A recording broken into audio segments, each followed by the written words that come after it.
সুপ্রিয় শিক্ষার্থীরা, অনলাইন ক্লাসে আরও একবার তোমাদেরকে সুস্বাগতম। তোমরা কেমন আছো? আশা করি তোমরা সবাই ভালো আছো। তো আজকে আমি নবম দশম শ্রেণীর রসায়ন বিষয়ের একটি পাঠ আলোচনা করব। তোমরা আমার সাথে থাকবে, আশা করি উপকৃত হবে।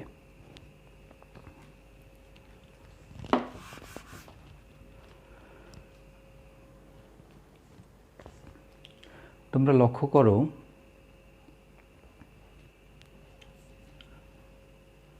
নিচের ক্লাসে তোমরা এসআই একক অর্থাৎ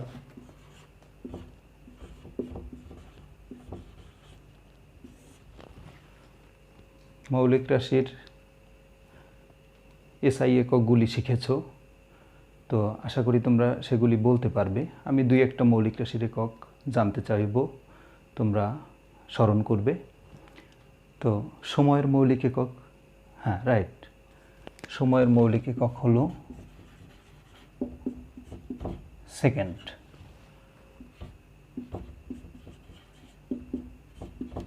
দৈর্ঘ্য একক মিটার। ঠিক তেমনি পদার্থের পরিমাণ,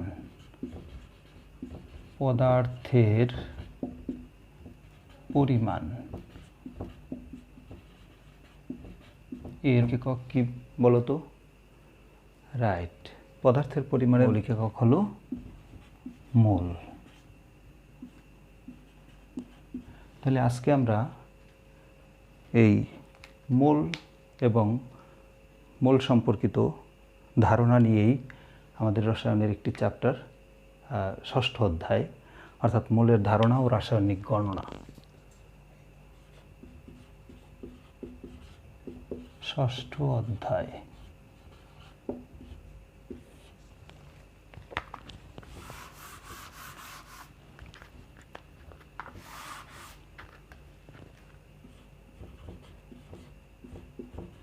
মোলের ধারণা ও রাসায়নিক গণনা।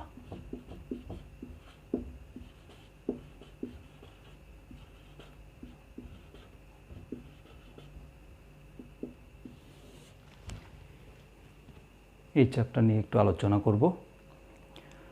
তো এক্ষেত্রে আমাদের আজকের আলোচ্য বিষয়গুলি হলো, এক নম্বরে মোল এবং তার ব্যাখ্যা। দুই নম্বরে অণুর আণবিক ভর।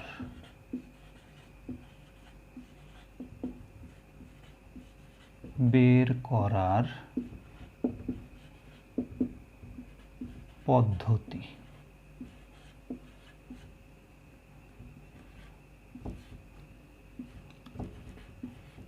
মোল সম্পর্কিত গাণিতিক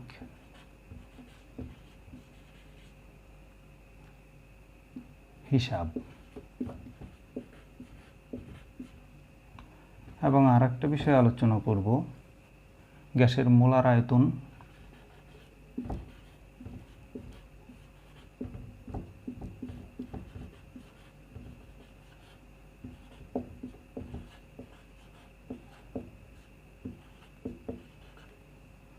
এবং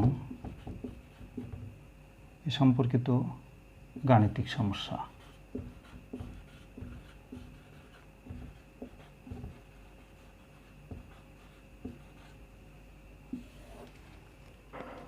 তো আমরা প্রিয় শিক্ষার্থীরা, তাহলে মোলকে বললে এটা পদার্থের পরিমাণের একক, রাইট।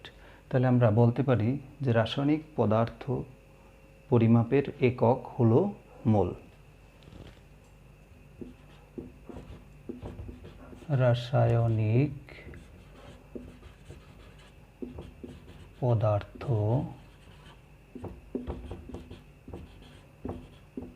পরিমাপের একককে মোল বলে। মোলের সংজ্ঞা এভাবে দিতে পারো। তো এটা আরেকটু ক্লিয়ার হওয়ার জন্য আমি কিছু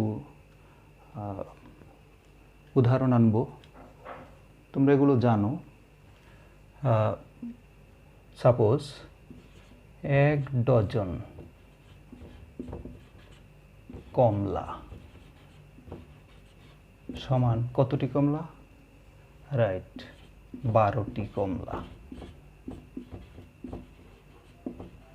এখন আমরা এই রাসায়নিক পদার্থ নিয়ে যদি এর সাথে তুলনা করি, তাহলে আমরা বলতে পারি 1 ডজন অক্সিজেন অণু, এটা সমান কি বলবে? রাইট, 12টি অক্সিজেন অণু।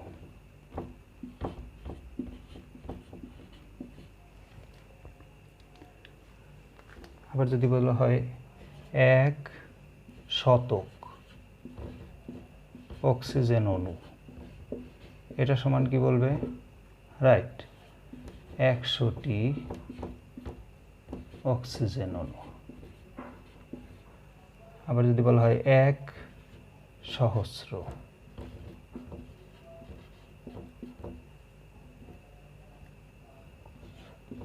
অক্সিজেন অণু সমান কতটি? 1000টি অক্সিজেন অণু। তাহলে প্রিয় শিক্ষার্থীরা, এখানে আমরা পেলাম যে 1000টি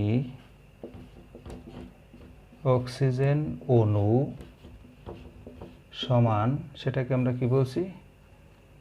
1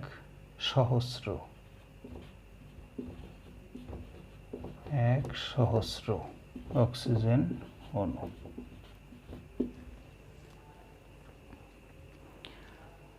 প্রিয় শিক্ষার্থীরা, লক্ষ্য করো, 1000টি অক্সিজেন অণু সমান 1 সহস্র অক্সিজেন অণু বলা হলো। তাহলে এখানে যদি তুমি গুণে গুণে 6.023 ইন্টু 10⁻23টি অক্সিজেন অণু নিতে পারো, তাহলে সেটা সমান কি বলবে? 1 মোল অক্সিজেন অণু।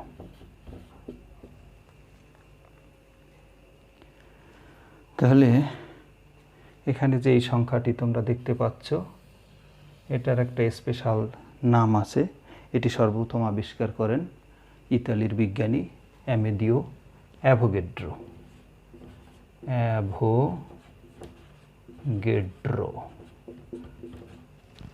এই অ্যামেদিও অ্যাভোগাড্রোর নাম অনুসারে এই সংখ্যাটিকে বলা হয় অ্যাভোগাড্রো সংখ্যা। তাহলে অ্যাভোগাড্রো সংখ্যার মান 6.023 ইন্টু 10⁻23। তাহলে আমরা বলতে পারি যে কোনো পদার্থের যতটুকু পরিমাণের মধ্যে 6.023 ইন্টু 10⁻23টি ওই পদার্থের অণু থাকবে, তাকেই বলা হবে ওই পদার্থের 1 মোল। ঠিক একইভাবে তোমরা যদি অক্সিজেন অণু না নিয়ে অক্সিজেন পরমাণু নাও, তাহলে তার ক্ষেত্রেও এই কথাটি সমানভাবে প্রযোজ্য। 6.023 ইন্টু 10⁻23টি অক্সিজেন পরমাণু সমান 1 মোল অক্সিজেন পরমাণু। ঠিক একইভাবে যদি পরমাণু না নিয়ে আয়ন নাও, তাহলে 6.023 ইন্টু 10⁻23টি অক্সাইড আয়ন সমান 1 মোল অক্সাইড আয়ন। তাহলে এবারে তোমরা নিশ্চয়ই বুঝতে পারছো মোল বলতে কি বোঝাচ্ছে? রাইট, তাহলে মোলের সংখ্যাটা খাতা কলম নিয়ে লিখে ফেলো।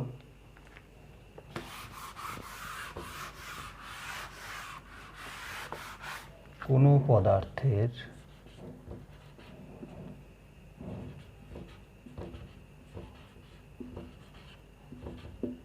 যে পরিমাণের মধ্যে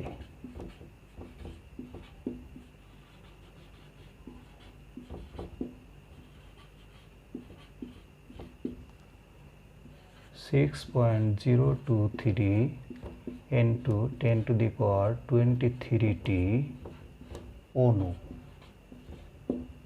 বা পরমাণু, যদি পদার্থটা পরমাণু অবস্থায় থাকে, বা আয়ন, যদি আয়নিত অবস্থায় থাকে, আয়ন বিদ্যমান থাকে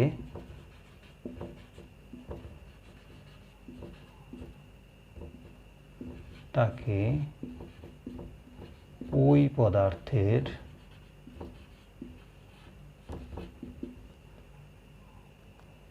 এক মোল বলে।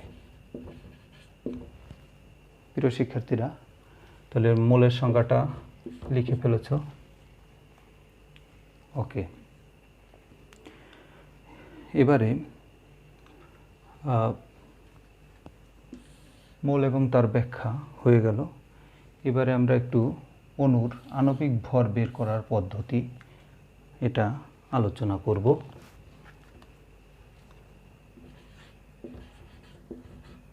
আণবিক ভর বের করার পদ্ধতি।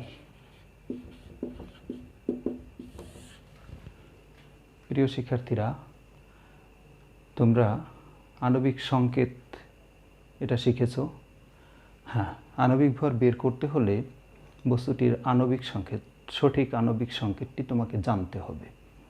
তাহলে এক ফার্স্ট আণবিক সংকেত জেনে তারপর তার মধ্যে কি কি মৌল আছে সেই আণবিক সংকেত থেকে বোঝা যাবে। এরপরে সেই মৌলগুলির যদি পারমাণবিক ভর বসিয়ে দাও এবং ওই মৌলের পরমাণু, কতটি পরমাণু ওই বস্তুটির মধ্যে রয়েছে সেই পরমাণু সংখ্যা দ্বারা গুণ করো, তারপরে টোটাল সমষ্টি করলেই আমরা বস্তুটির আণবিক ভর পেয়ে যাব। তাহলে চলো আমরা একটা আণবিক ভর বের করি। তোমরা সবাই সালফিউরিক অ্যাসিডের নাম শুনছ। তাহলে সালফিউরিক অ্যাসিডের আণবিক সংকেত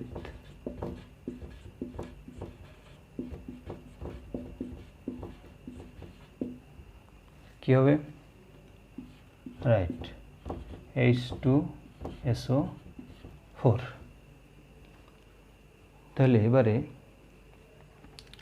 লক্ষ্য করো, আণবিক সংকেত থেকেই তুমি বলতে পারতেছো যে সালফিউরিক অ্যাসিড এর অণুতে কি কি মৌল আছে।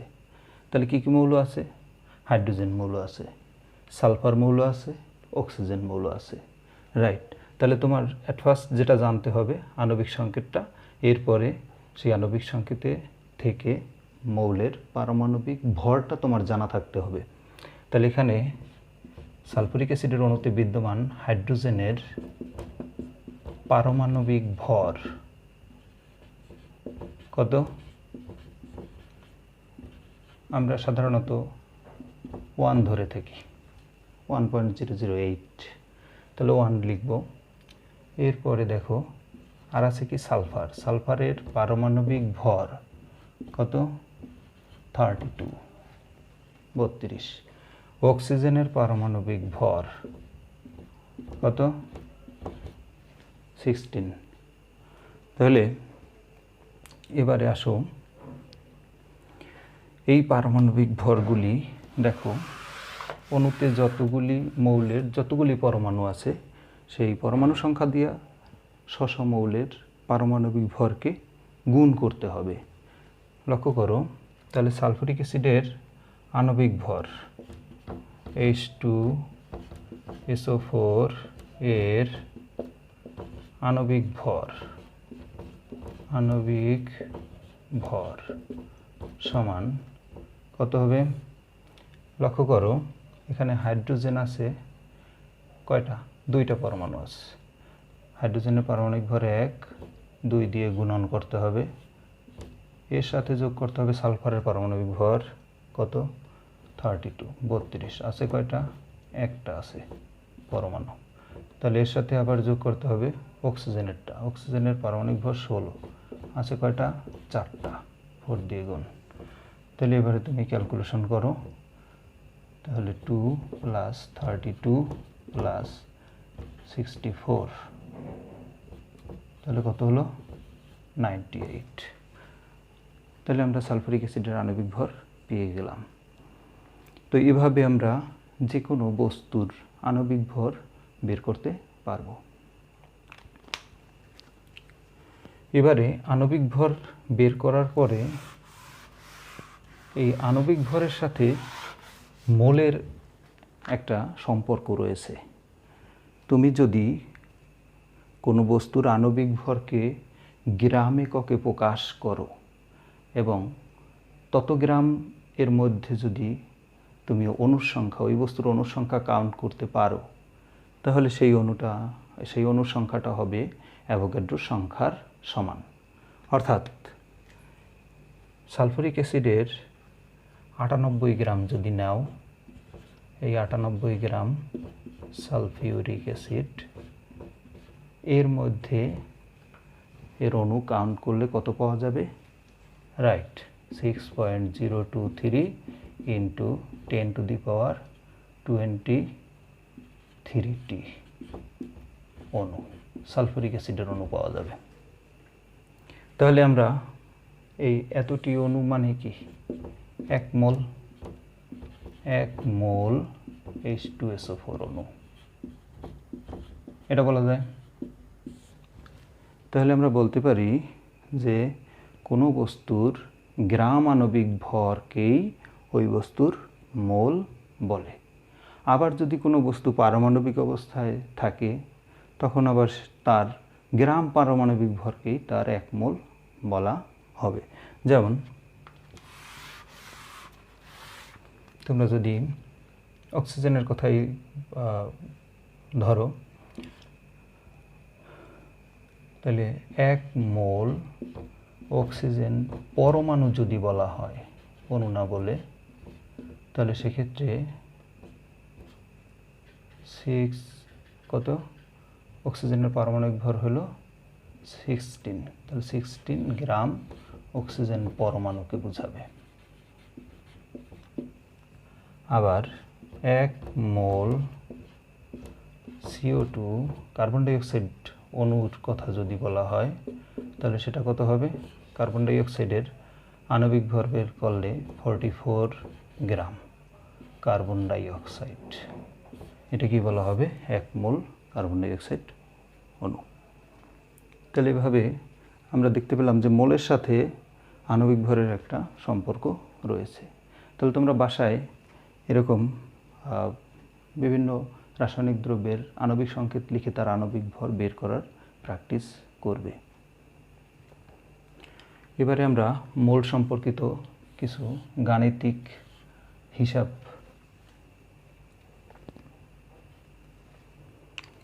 তাহলে মোল সম্পর্কিত গাণিতিক হিসাব করব। যেমন যদি এখন তোমাকে বলা হয় যে একটি পানির অণুর ভর কত, একটি H2O অণুর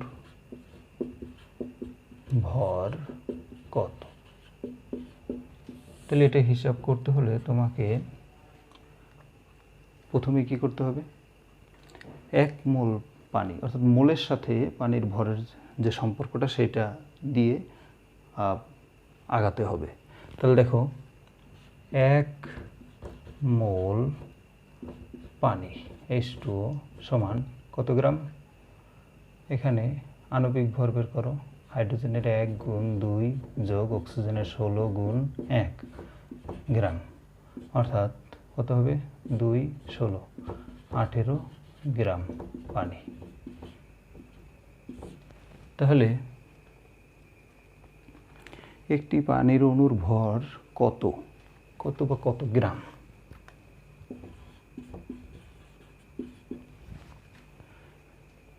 লক্ষ্য করো, 1 মোল পানির ভর হলো 18 গ্রাম। আবার তোমরা একটু আগেই যেটা শিখেছো সেটা কি, যে 1 মোল পানির অণুর মধ্যে তোমার কতটি 6.023 ইন্টু 10⁻23টি পানির অণু রয়েছে। ঠিক আছে, তাহলে এখান থেকে আমরা লিখতে পারি যে সুতরাং 6.023 ইন্টু 10⁻23টি H2O অণুর ভর কত গ্রাম? 18 গ্রাম। তাহলে এখান থেকে আমরা বের করতে পারবো, সুতরাং একটি পানির অণুর ভর কত হবে? হ্যাঁ, কম হবে, তাহলে ভাগ হয়ে যাবে, উপরে 18, 6.023 ইন্টু 10⁻23 তো গ্রাম। তাহলে এটা ক্যালকুলেশন করলেই বের হয়ে আসবে একটি পানির অণুর ভর। তো প্রিয় শিক্ষার্থীরা, বের করতে পেরেছো?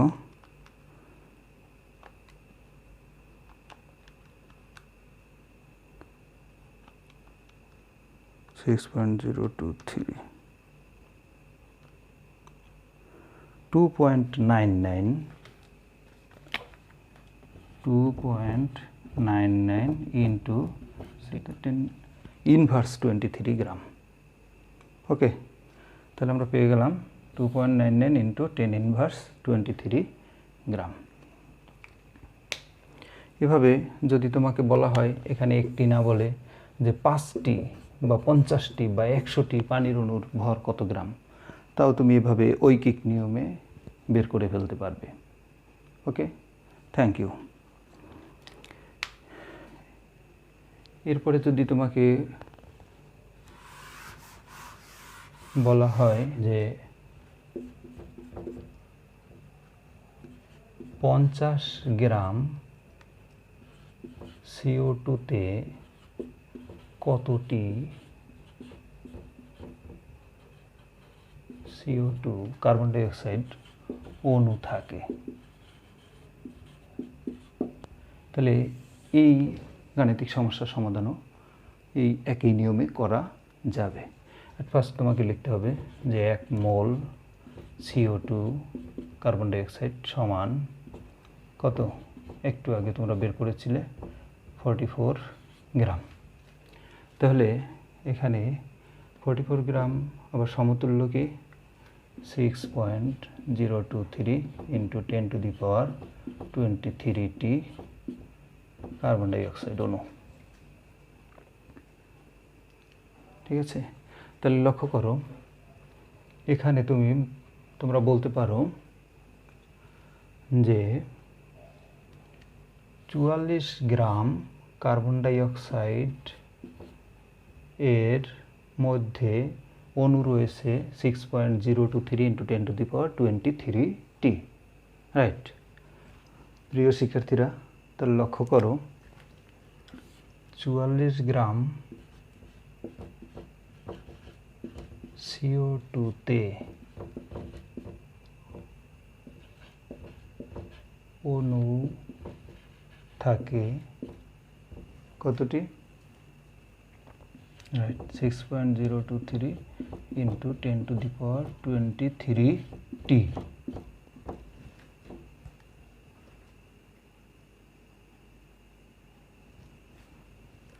তাহলে আমরা বলতে পারি, সুতরাং 1 গ্রাম CO2-তে অণু থাকে 6.023 ইন্টু 10⁻23 ডিভাইডেড বাই 44টি।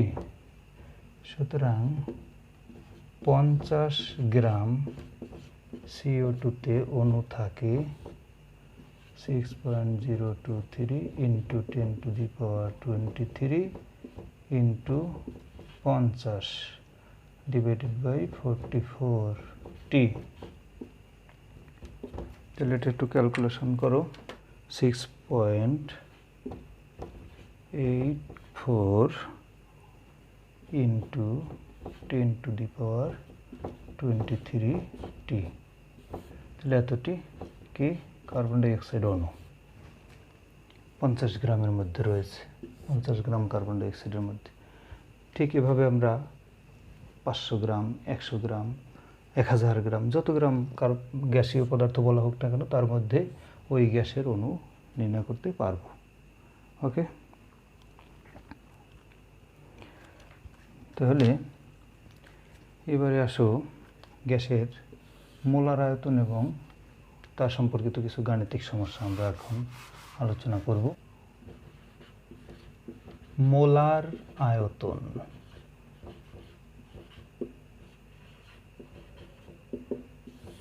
প্রিয় শিক্ষার্থীরা, মোলার আয়তন বলতে তোমরা সাধারণত বুঝে থাকো, মোলার দ্যাট মিন্স 1 মোলের আয়তন। 1 মোল কোনো গ্যাসীয় বস্তুর আয়তন, অর্থাৎ 1 মোল কোনো গ্যাসীয় বস্তু যতটুকু আয়তন জুড়ে অবস্থান করে তাকেই ওই গ্যাসীয় বস্তুর মোলার আয়তন বলে। হ্যাঁ, রাইট। তাহলে 1 মোল কোনো গ্যাসীয় বস্তু, গ্যাসীয় বস্তু দ্যাট মিন্স গ্যাস,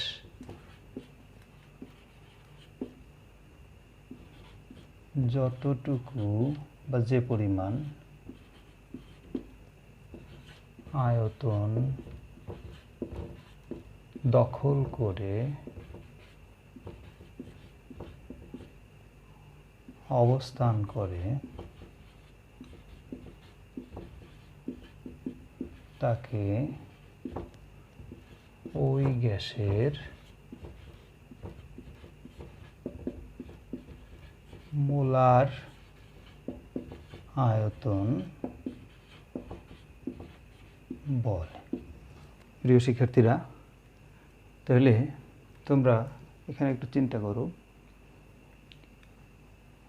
একটা গ্যাসীয় বস্তু, যে কোনো গ্যাস তুমি বড় সিলিন্ডারে রাখো বা ছোট সিলিন্ডারে রাখো, যাতেই রাখো না কেন, গ্যাসের বৈশিষ্ট্য কি? সে ওই সিলিন্ডারটির সমগ্র আয়তন জুড়ে অবস্থান করবে, আয়তন দখল করে অবস্থান করবে। তাহলে তার মধ্যে আবার এই কথা কেন? হ্যাঁ, এখানে একটু ঘটনা আছে। সেটা হলো যে এই ব্যাপারটা ঘটবে একটা নির্দিষ্ট তাপমাত্রা এবং নির্দিষ্ট চাপে, এবং সেটাকে বলা হয় কি এসটিপি। এসটিপি অর্থাৎ standard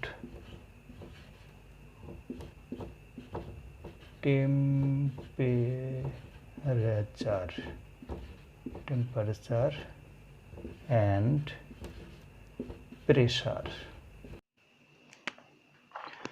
standard temperature and pressure অর্থাৎ প্রমাণ তাপমাত্রা এবং প্রমাণ চাপ। তাহলে এক্ষেত্রে প্রমাণ তাপমাত্রা হিসেবে ধরা হয় 0 ডিগ্রি সেলসিয়াস তাপমাত্রাকে, এবং প্রমাণ চাপ হলো 1 অ্যাটমসফিয়ার চাপ, অর্থাৎ স্বাভাবিক চাপটাই হলো প্রমাণ চাপ।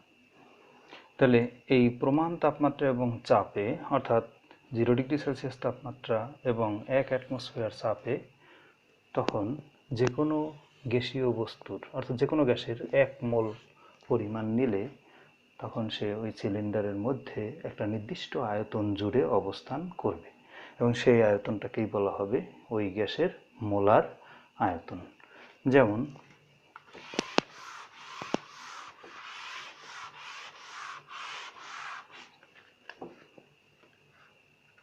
কার্বন ডাইঅক্সাইড গ্যাসের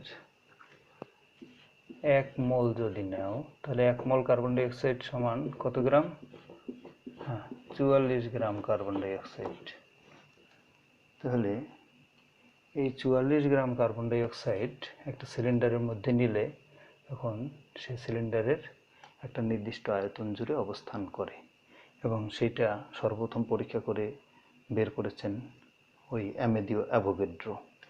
তাহলে সেই আয়তনটা হলো যে কোনো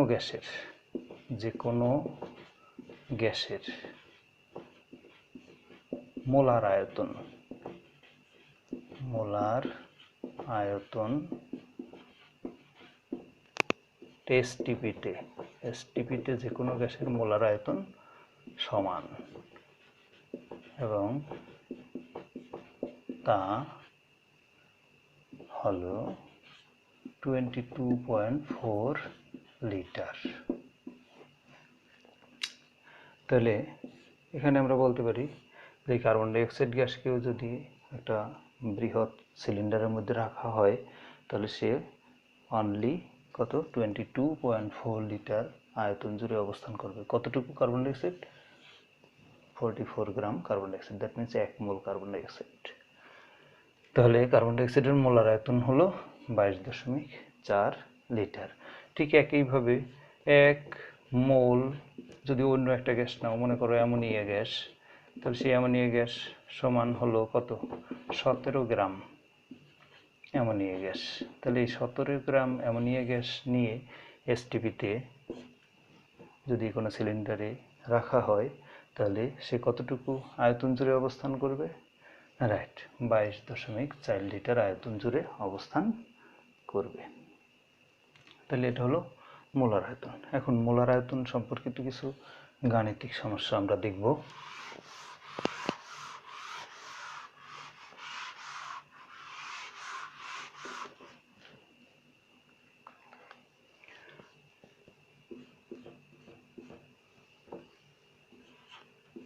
এসটিপিতে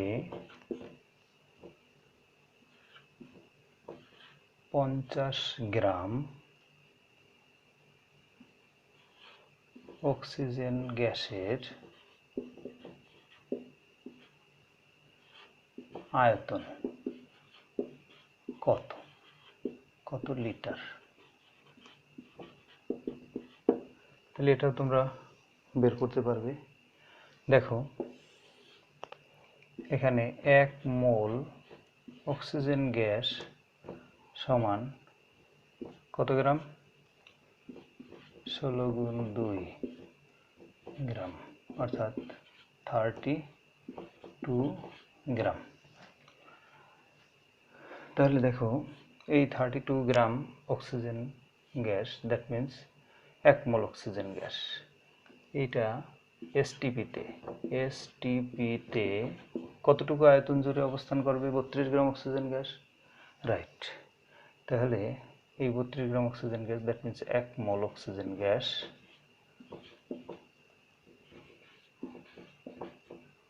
এসটিপিতে 32 গ্রাম অক্সিজেন গ্যাস 22.4 লিটার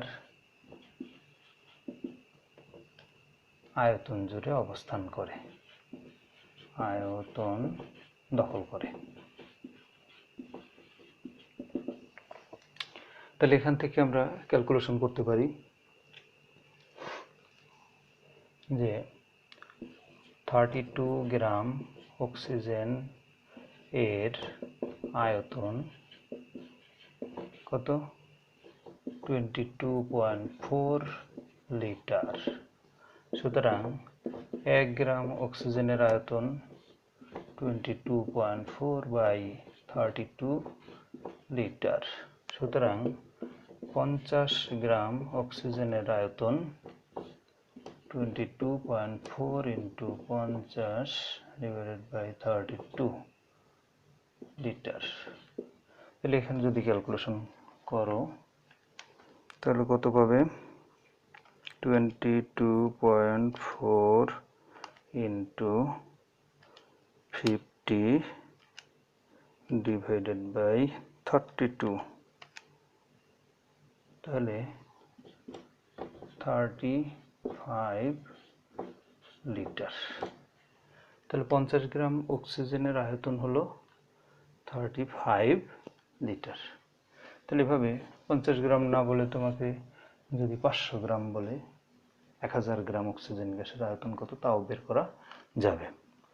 একই নিয়মে বের করতে হবে। মোলার আয়তন সম্পর্কিত সমস্যাগুলি বইয়ে আরও কিছু কাজ আছে, এগুলো বাসায় করবে। আর আজকের আমি কিছু এইচডব্লিউ দেব, সেগুলো বাসায় করবে।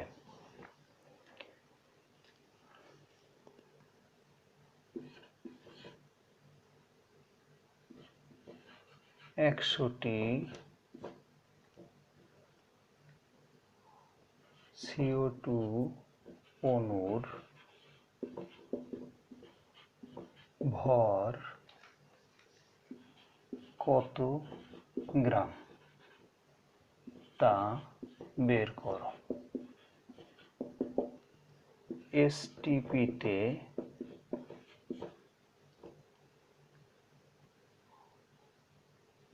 50 লিটার অ্যামোনিয়া গ্যাসে কতটি